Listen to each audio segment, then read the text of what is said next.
చాలా బాధేస్తూ ఉంది. ఎందుకంటే ఈ రాష్ట్ర ముఖ్యమంత్రి జగన్మోహన్ రెడ్డి గారు ఈ రాష్ట్రంలో ఎవరికైతే నివాస స్థలం లేదో వాళ్ళందరికీ స్థలాన్ని ఇచ్చి ఇల్లు నిర్మించే క్రమంలో ఈ మధ్యనే ముఖ్యమంత్రి గారు పేదవాడికి ఇచ్చిన నివాస స్థలాన్ని రిజిస్ట్రేషన్ చేసి సచివాలయంలో వాళ్ళందరికీ అందించారు.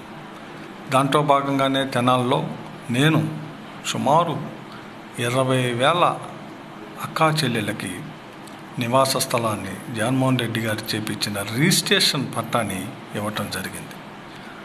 ఆ సమయంలో ఆ రిజిస్ట్రేషన్ పట్టా పొందిన తెనాలి చెల్లెలు గీతాంజలి ఆ పట్టాని పొందినాక తన ఆనందాన్ని ఎంతో సంతోషంతో మరి సోషల్ మీడియాలో పంచుకుంటూ, నేను ఈరోజు ఒక సొంత స్థలాన్ని పొందాను, అలాగే అమ్మ ఒడి 5 సార్లు పొందాను అని ఆ ఎగ్జైట్మెంట్లో, అంటే ఆనందంలో, అంటే అమ్మ ఒడి 4 సార్లు వేస్తే 5వ సారి 5 సార్లు పొందాను అనే ఆమె ఆ ఎగ్జైట్మెంట్లో మాట్లాడిన మాటని, ఆనందంలో మాట్లాడిన మాటని అమ్మ ఒడి 5 సార్లు అంట అని దుర్మార్గంగా ఆ అమ్మాయిని ట్రోలింగ్ చేస్తూ, ఆ అమ్మాయిని నిజంగా ఒక ఆడకూతురు ఎడల తెలుగుదేశం పార్టీ, జనసేన పార్టీ వాళ్ళు చేసిన ట్రోలింగ్ ఈరోజు ఆ అమ్మాయి ప్రాణాలు కోల్పోయాయి.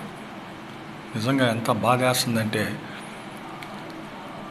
ఆ అమ్మాయి సొంత స్థలం పొందిన ఆనందంలో ఈ రాష్ట్ర ముఖ్యమంత్రి జగన్మోహన్ రెడ్డి గారిని, శాసనసభ్యుడిగా నన్ను మాట్లాడుతూ, నాకు ప్రభుత్వం నుంచి ఇన్ని సంక్షేమ కార్యక్రమాలు అందినాయని చెప్తా 5 సార్లు అమ్మ ఒడి అన్న మాటని ఆ అమ్మాయి క్యారెక్టర్ని కానీ, ఆ అమ్మాయిని ఒక స్త్రీ అని కూడా మర్చిపోయి రకరకాలుగా ట్రోల్ చేయడంతో ఆ ట్రోలింగ్ బాధ తట్టుకోలేక ఆ అమ్మాయి మీద తెలుగుదేశం పార్టీ, జనసేన పార్టీ చేసిన ట్రోల్స్ బాధ తట్టుకోలేక ఆ అమ్మాయి చివరికి సూసైడ్ చేసుకునే పరిస్థితి ఈరోజు Telugu Desam party, Janasena social media payment batch చేసినాం. ఇది సభ్య సమాజం సిగ్గుతో తల ఉంచుకోవాలి. మాట్లాడుతూ ఉంటారు టెక్నాలజీ, లేకపోతే ఇంకొకటి.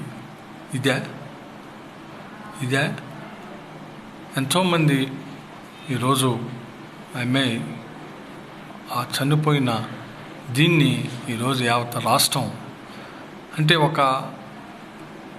ఎవరైతే ఈ రాష్ట్రంలో ముఖ్యమంత్రి జగన్మోహన్ రెడ్డి గారు అనేక సంక్షేమ కార్యక్రమాల్లో ఇచ్చిన దాన్ని అందుకొని వారి యొక్క ఆనందాన్ని చెబితే తట్టుకోలేని పరిస్థితుల్లో ఈరోజు తెలుగుదేశం పార్టీ, జనసేన పార్టీ ఉందంటే ఇది ఎంత దారుణమైన ఇది.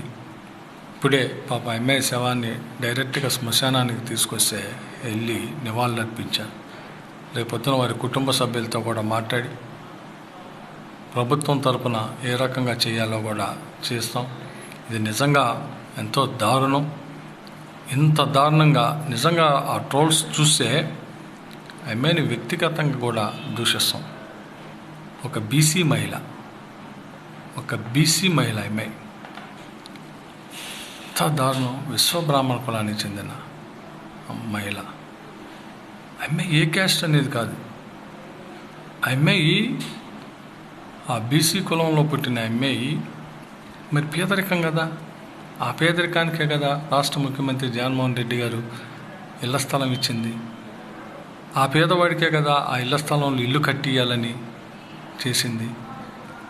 ఆ పేదవాడు, ఆ సెంటున్నర పొందిన పేదవాడు ఆనందాన్ని ఈరోజు తట్టుకోలేని పరిస్థితుల్లో తెలుగుదేశం పార్టీ, జనసేన పార్టీ ఉందంటే ఇంత దుర్మార్గంగా ఒక ఆడకూతుర్ని పట్టుకొని ఇంత దౌర్భాగ్యంగా పదాలు, చేతిలో సెల్ ఫోన్ ఉంది కదా అని చెప్పి ఇష్టం వచ్చినట్టు ఆ అమ్మాయి నిజంగా పాపం, అంటే సూసైడ్ చేసుకునే రకంగా ఆ అమ్మాయిని హింసించటం అంటే ఇది దారుణం.